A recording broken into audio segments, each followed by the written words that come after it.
I keep thinking about getting a microphone so I could do some podcasts and stuff like that. But Yeah, handy. yeah, but it's not just about buying a microphone. You got to get then you got to buy the thing to adapt into it, and then you got to, and that's what makes me fall. That's what makes me fall down. It really does. Yeah. It's like, oh, yes, I've got to put a bit of work into it. so I've got to say, maybe next week. You know.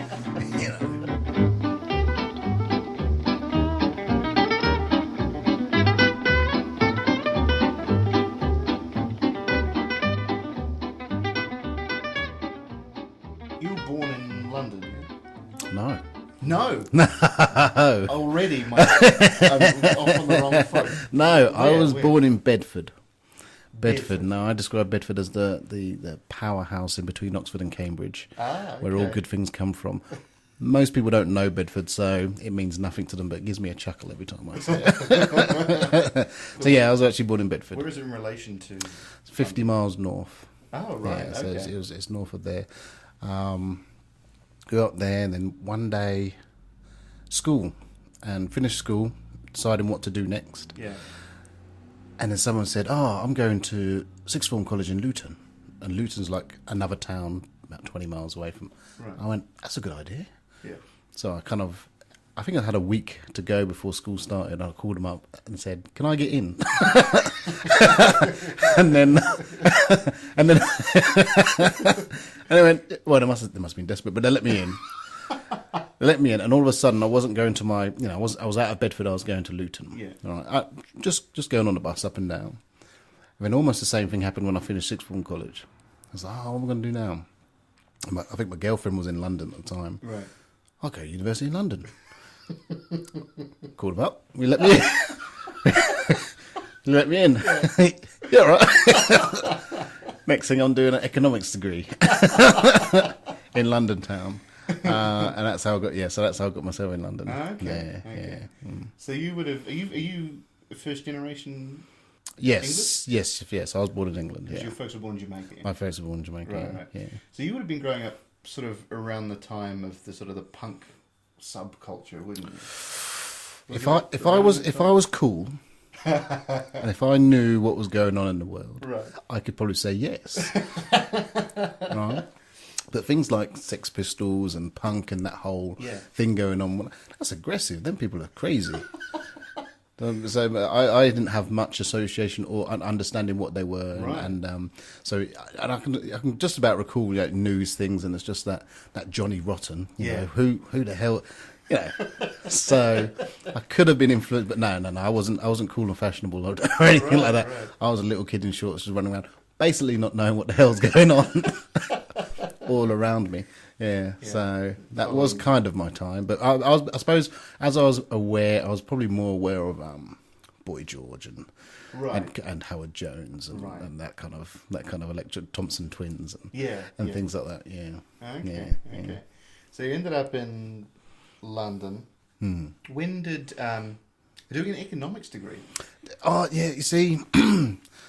So obviously, when I said I need to come to London, I had to kind of work out what to do. Yeah. I remember having two, and it's happened a couple of times in my life actually. I said, advertising. What to do advertising? But people said it was hard, and it put me off. Right. So I said, economics must be easy. No, so what happened was, I didn't know. All right, so I know how a lot of people are lucky. They know what they want to do and they can kind of follow it. I had no idea. Right. But I happened to get fairly okay grades in certain things, so I kind of had options. So I picked a degree which I thought would sound impressive. Right. Economics. So what do you do? I did economics. Now, I didn't think I'd go in that direction at all, but it's one of those things I thought, well, I've got that. I can present it to someone. People, he knows what he's talking about. So I lasted a year. Right. And then took other options. But yeah, that's how I ended up with that. You did a year of economics.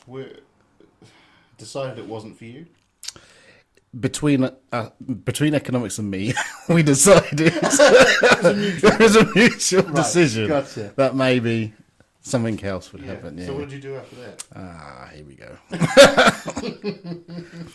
So there was this wonderful opportunity that good friend of mine, actually it's a good friend of mine, he's the one who kind of led me astray. Well, I wouldn't say led me astray, that's wrong.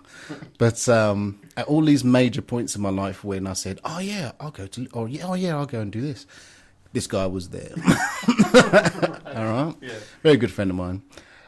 Anyway, so I'm at college, I'm doing college, university type things. You think, oh, you got to come and do this thing. Yeah. I think we were drunk in a pub walking back through North London somewhere, and he managed to convince me that I should try this thing. Right. It was door-to-door sales. Right. I mean, that's when I take all the window dressing off it. That's what it was. It was door-to-door sales. Right, yeah. I mean, the idea was that I would have made my millions in 2.5 years or whatever it might be, and blah, blah, blah, blah. So it's kind of like not multi-level marketing, but it's some kind of thing. Right. But this thing seemed to attract a kind of diverse, wild bunch of people who kind of didn't, not for a moment in time, didn't really, I won't say they didn't really fit anywhere, but like a lot of cool people, a lot of excellent people were suddenly in this space. Right. Chanting in the morning, Yeah. like a the American kind of evangelist type thing. Oh, we're gonna do this, and running out into the streets and taking on the world and showing people that it's not about your skill. Yeah. It's about your attitude. 99% attitude. Boom, you can take on the world. And we learned every mantra there was, everything, and just took them. And so, yes, I ended up. So my economics. So that thing about sounding impressive. Economics degree, door to door. But I suppose the one thing, I did meet my wife while doing that there, and I did see a lot of London from the street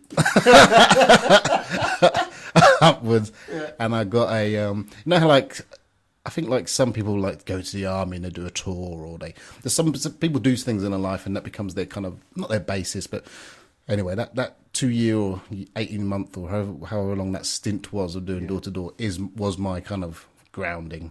Do you remember what were you selling? Ideas.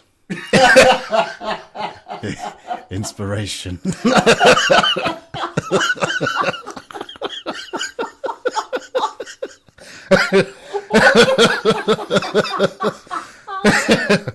In the form of restaurant cards. Oh no, seriously. Yeah, because there's a local restaurant just up the road from here. Yeah. It's beautiful. And what they're doing is giving away free food. I know I don't believe it myself, but if you have a look at this, I'll show you what it's all about. Now, do you ever go to the restaurant on your own or with people? You know, go with someone else? Yeah. What it is, you bring someone else to this restaurant. Pay for them, we'll give you your food free. Simple as that. And we won't do it once. We're going to do it up to 30 times if you like.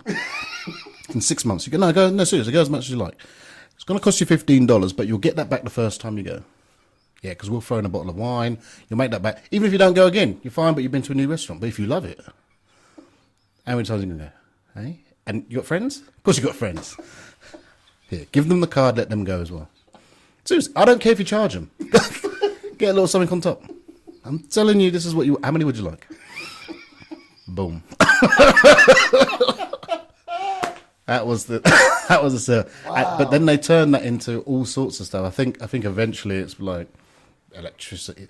I remember one time we were riffing that the whole world would be dominated by us door-to-door sales. People wouldn't do anything unless someone came to the door and offered them a 2-for-1. I'm not buying any clothes until these guys come round and get me a new shirt. All right, go down. Yeah. But anyway, so that's what it was. That's fantastic. I've only recently heard the thing about chanting in the morning of salesmen doing the chanting. Yeah. That's a real thing? Yeah, well, there's different versions of it, but it's a kind of like a G-up. You know? So you come in the morning, what are you going to do? And then, this is the classic, when they do it well, it becomes a privilege for you, in like one of the salespeople, to come up and G everyone up.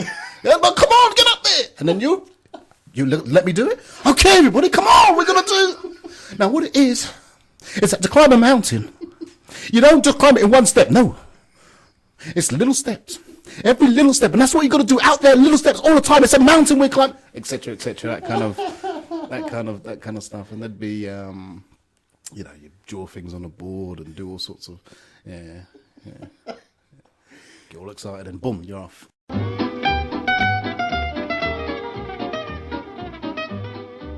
So at what point did you get into theatre? Right, so eventually I moved country, went to Australia. Right. Stranger in a strange land. And, well, almost going back to, I think I was always interested. When I went to that sixth form college, I wanted to do theatre studies. Yeah. But didn't really understand it. I kind of had a look at the people who were doing it. They were kind of the people who did punk and, and Sex Pistols stuff. Well, they look a bit different to me, so I didn't do it. But when I went to Melbourne, in Stranger in Strange Land, I kind of needed to. I wanted to do something. How I'm going to meet people, and what am I going to do? And I also saw Melbourne as moving to Melbourne from England as a way to kind of refresh, restart, chase those dreams that I once had or had, and an opportunity to do those things. So went there, decided to take up acting classes. Got exceptionally lucky, I think, because it was just a like an amateur part-time come and do some acting type thing. Right. Just join this group. But what they would do is they'd use the students from the VCA, the Victorian College of Acting or whatever it is, in Melbourne to kind of do a lot of the training. So these guys were getting trained and then just kind of coming to us and kind of regurgitating it back. Right. But they were sharp. Well, from what I knew, they were sharp. And so all of a sudden what I thought was like improv or what I thought was just stand up there and make people laugh type thing, they kind of turned into a, not an art, but they said, look, there's something behind, there's more to it. Yeah. And so from whatever these guys learned, they would teach us. And then like 1 year that it was just an open class, and then they had like this invite-only class, like so for the ones who apparently wanted to be a bit more serious about it, and so, and et cetera, et cetera. So I did that for a few years, and the teachers I had there were just, they're kind of inspiring. They were really good, and it was interesting because they were on their cusp. They were doing it and then going out into the world, getting agents and blah blah blah. Right. So we would follow.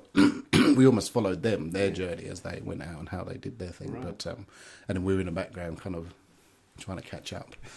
And so so I did a bit of that. Then there's a lot of good amateur theatre in Melbourne. Yeah. I was lucky enough once upon a time.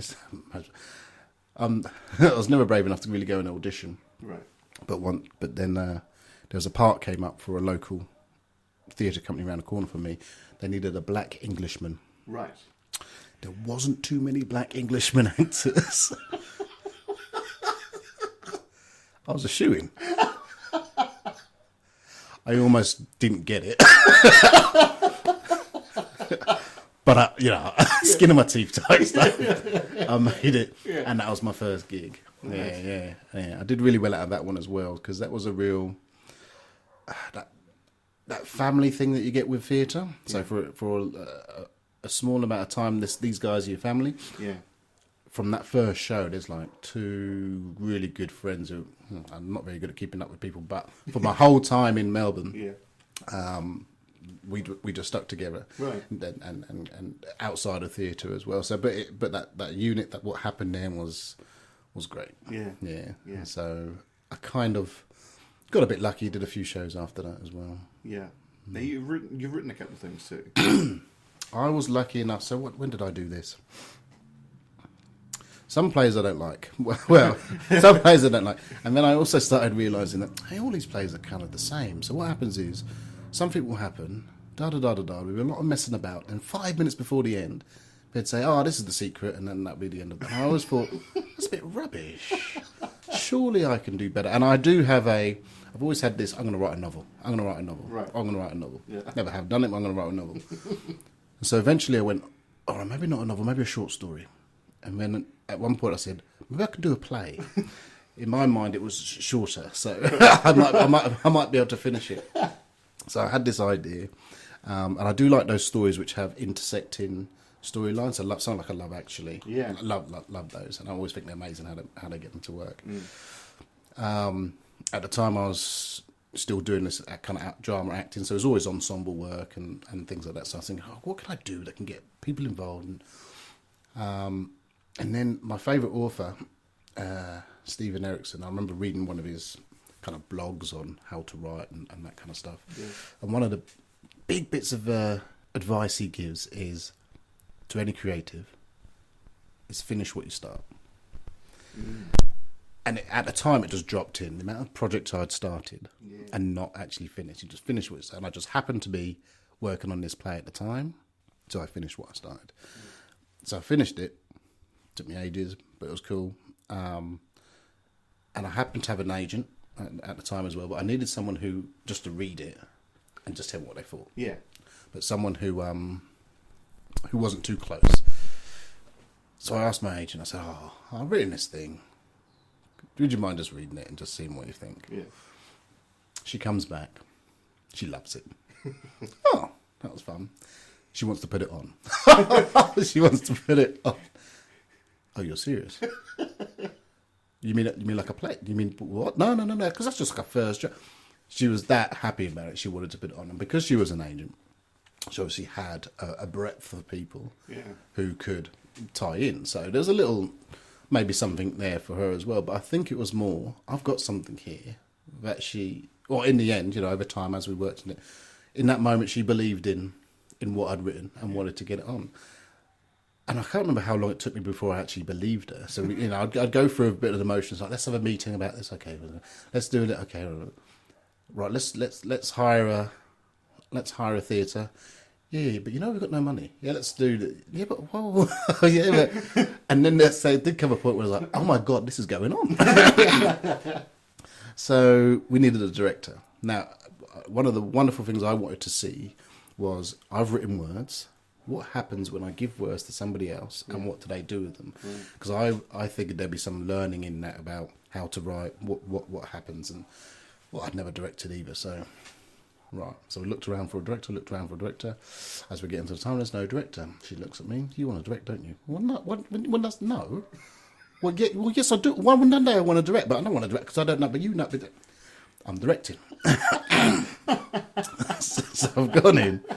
Written this first thing, also directing it, putting on this play, and just went through that wonderful journey. There was some. It was a good time, and I look back on that time like, it's a segment where I'm like, I don't know, time is. I just remember it, so it's with fondness, and I mean, I didn't know what I was doing. I made mistakes, but we got it on. Right. Right. A few of my friends, so it went on for like a week or 2 weeks? I can't remember. It might have been 2 weeks or something like this. A little theatre in Melbourne. And my friends who I'd done my acting with, obviously I told them about it. Flyers were done. Yeah, a good friend of mine did the flyer, did this wonderful image for it and things like that. So all these things came together. I remember eventually getting my friends who are acting, they were going to come to the final night. This, that, the other. Okay. They come final night, and I remember turning up, and the place was packed. And my friend comes running up to me and goes, "What the hell? I can't get a ticket. Who the hell sells out?" And I've been like, well, it was a 90-seat theatre, but I think there was like 15 people in the cast. So obviously they had a lot of people, and everyone was supportive in terms of getting people there. So they just come. What do you mean it's sold out? I can't get in. So we had to do some bits and pieces. And I always remember that moment, like,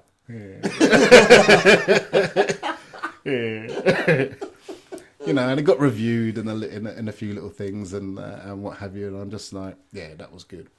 Completely, I reckon, exhausted myself. Not exhausted, but exhausted myself in terms of the energy and the mental space that was needed to do it. And I remember afterwards just going, I don't want to do anything for a little while. Yeah. And that was, what, I don't know, 10 years ago. I still haven't done anything more since then. But, so that was, but that was, it was good. It was great. Yeah. Yeah, it was one of the best times of my life.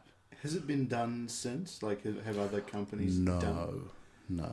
Would it be available to do? I wouldn't make it available. No. Because it's not done. It's not finished. It's not a proper piece. Interesting. Yeah. So it went out well, and there's some good gags in it and what have you. But I also learned, that was to me anyway, that was like a second draft. It wasn't, in terms of understanding a bit more, its themes aren't correct, or not. There's not a proper through thread to it. So it'll be I'd look, and then part of me thinks, maybe we'll rewrite it then, and get it right. But I think, no, I'm better to use that and write another play.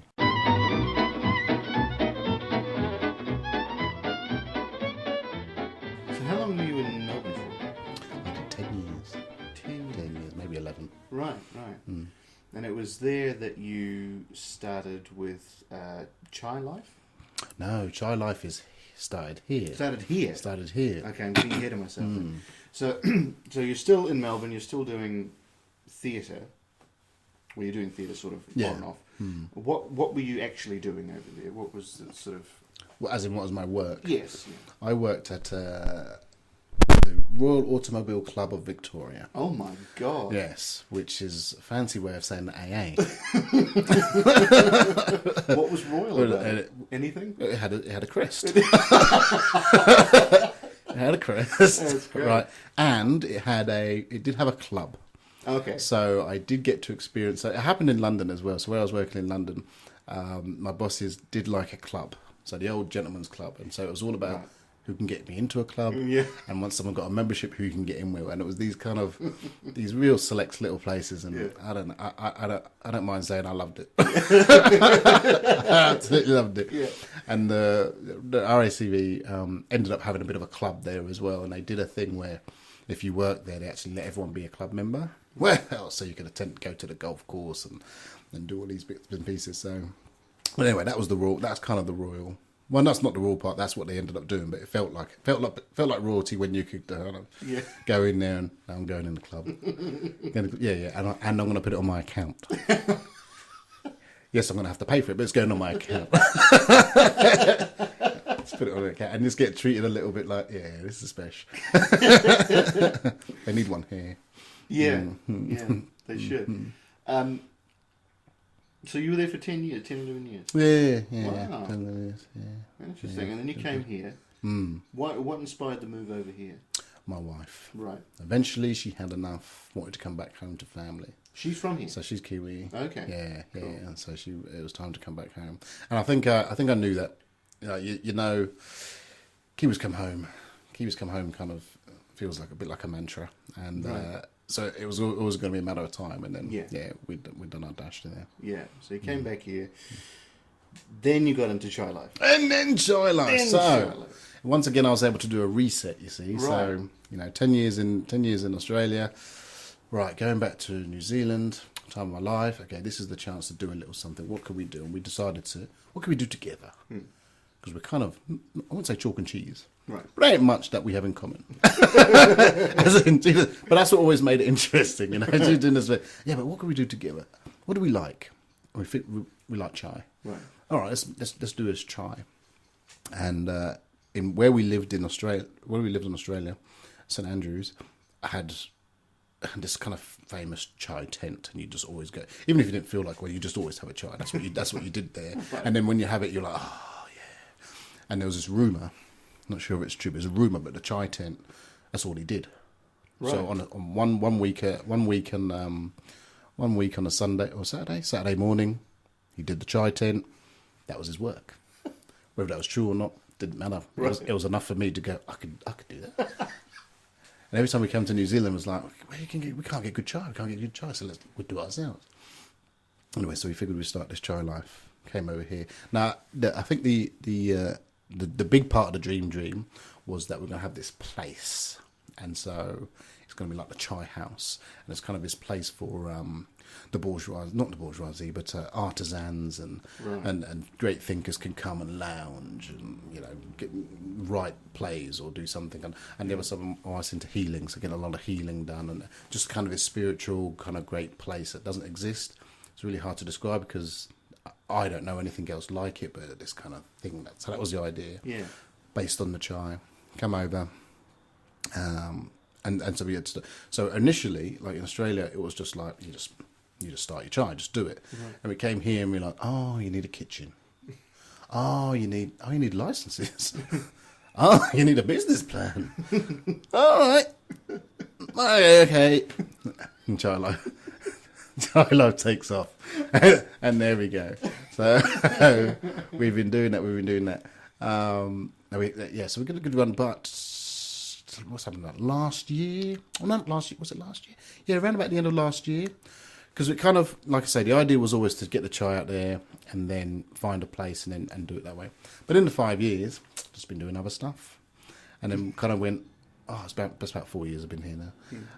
And then just gone, And then end of last year, I took a break. I went, I'm not going to do the market for a few weeks, just to refresh. That was the end of me doing the markets. My wife kind of did the same things. I'm just going to, I've had enough of this. So she stopped doing the markets. The child life is still there. Yeah. And about a week ago, kind of looked at each other and said, are we done with child life? Yeah, I think we've done with child life. So actually, I think at the end of this financial year, we're going to tidy that up and then move on to who knows? Yeah. What we move on to. But it's done. Yeah, that ran its race. And on to the next thing. On to whatever it might be. A new adventure. Another reset. Well, don't leave the country just yet. No. I don't know if I'll get to move country again. Yeah, it's hard. It was not hard work, but you are always starting again, and you suddenly realise that people are friendly and people are nice, but everyone's life is busy, and you're normally busy with the people you know for a long time. So when someone comes in sideways. Yeah. Even if they want to spend time with you, I'm a bit busy. Just trying to spend time with the people I know already type thing. So it is quite tough to reset. Are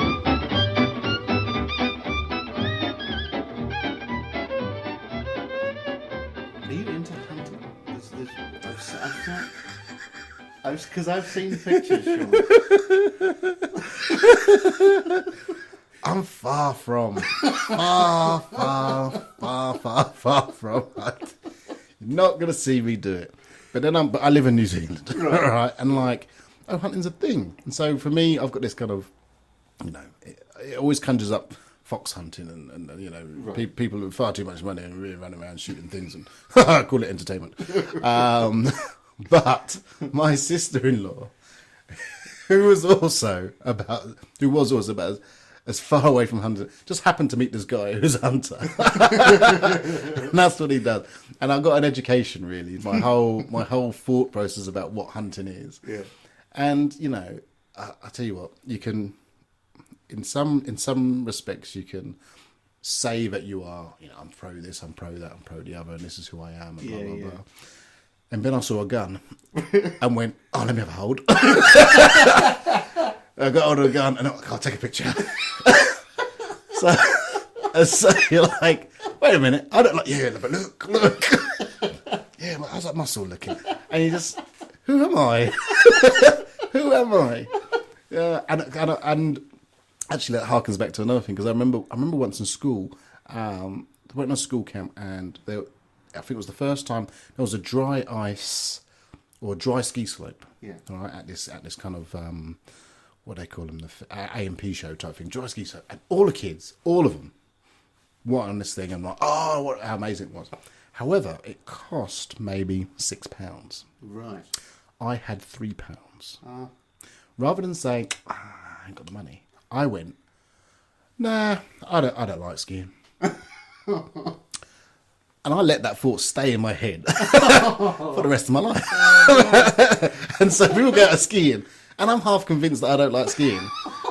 And the truth of the matter is that one time I didn't quite have enough cash, and rather than to save face, and I like it.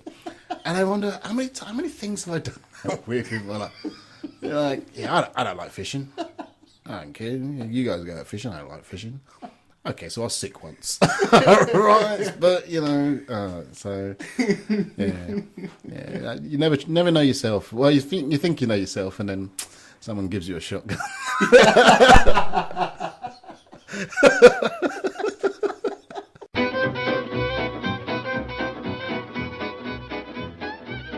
Now I know you're into games.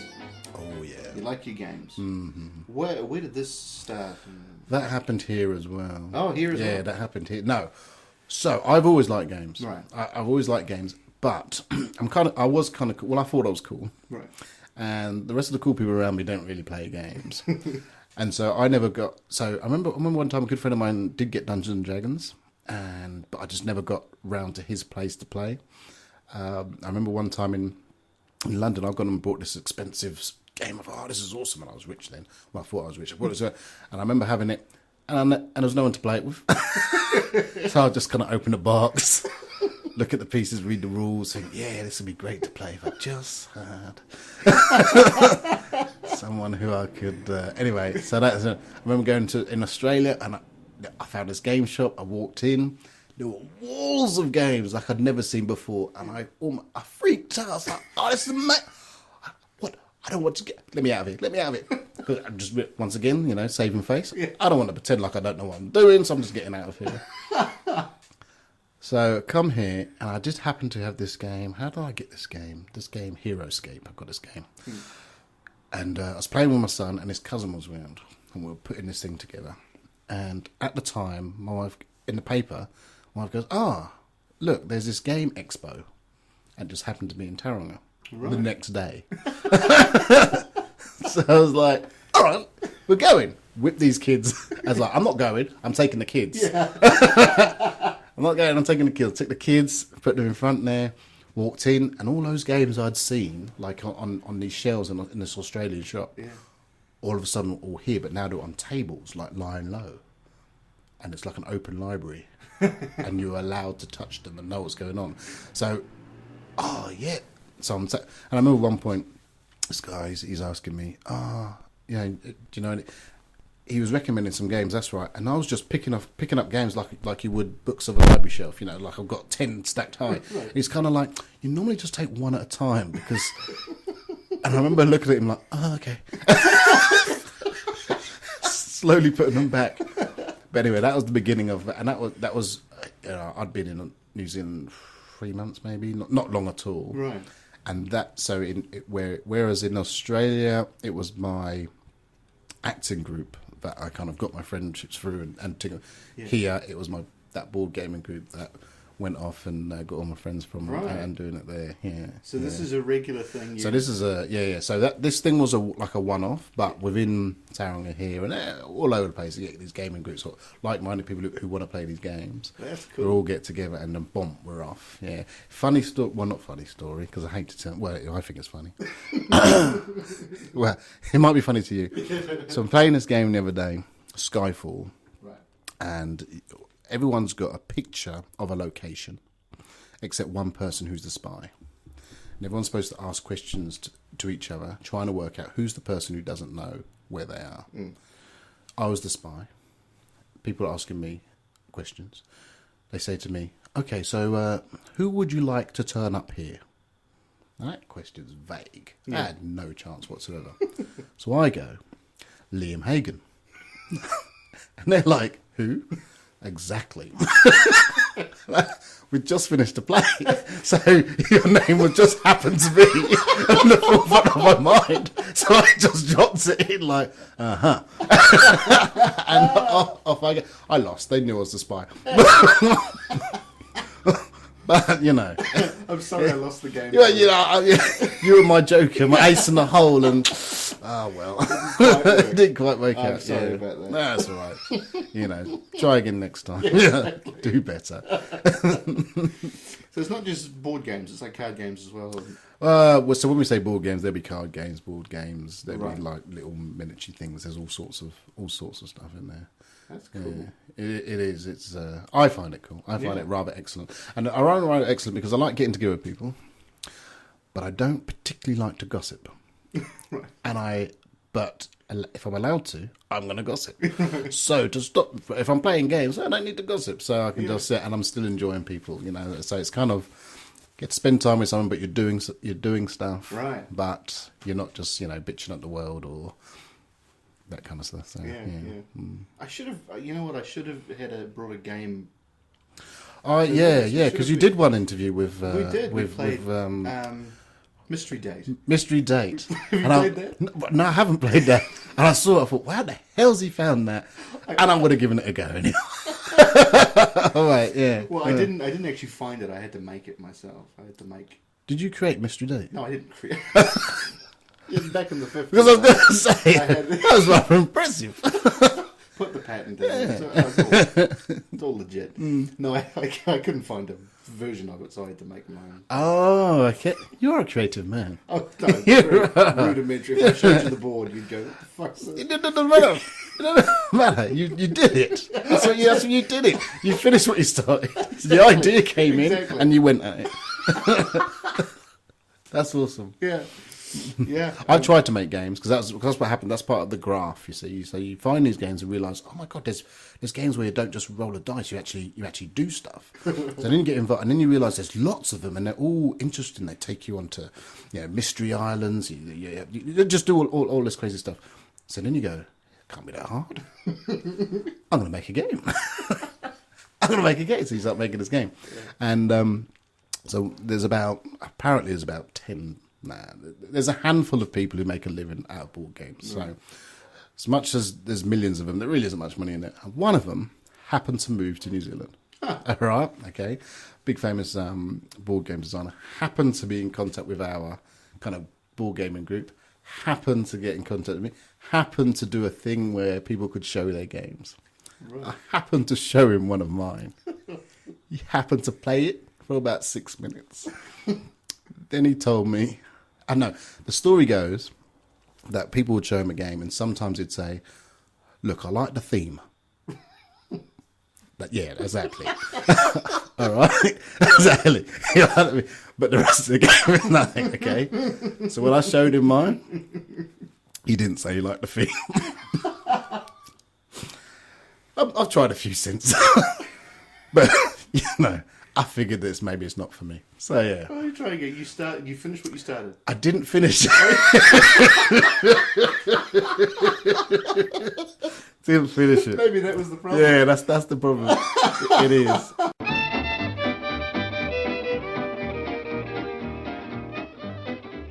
Do you have any thoughts about what you might do now that Try Life is, or is it too fresh still? It's just fresh. It's fresh.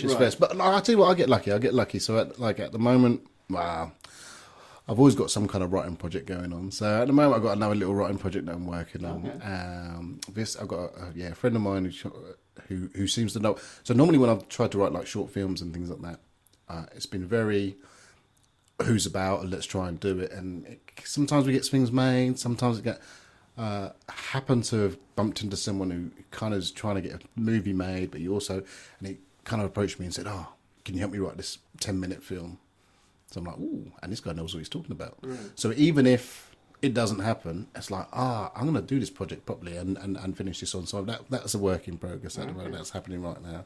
Okay. And I've got another friend of mine who we tried to do what they call a YouTube series, right? All right, based on board games. Oh, right. We probably bit off a bit more than we could chew, so we stopped. But now we're starting again as well. So okay, so we've got it wrong that side. But let's go again. Let's try it. So we come up with this idea. So you never know. I've always got something in the fire. Yeah. That keeps me interested in life and the world. Yeah. But in terms of any major thing now, not really. I've got this cushy, I call it a cushy job. It's very simple at the moment, but this cushy because it's 9 till 2, finish at 2 o'clock, and I've got the rest of the day. Yeah. And people look at me like, where are you going again? I don't know. But I'll see you tomorrow. And so, so that's just keeping going. So yeah, the big project's not there as such, but I'm looking to hopefully do something. Oh, well, as long as you finish what you start. That's what I got to keep remembering. Finish what I start, and that's that peak. You get that kind of super excitement, and then it gets this is where I'm fading out. It's a little bit tricky. Oh, it didn't work first time. Oh, I'm just gonna push through. Yeah.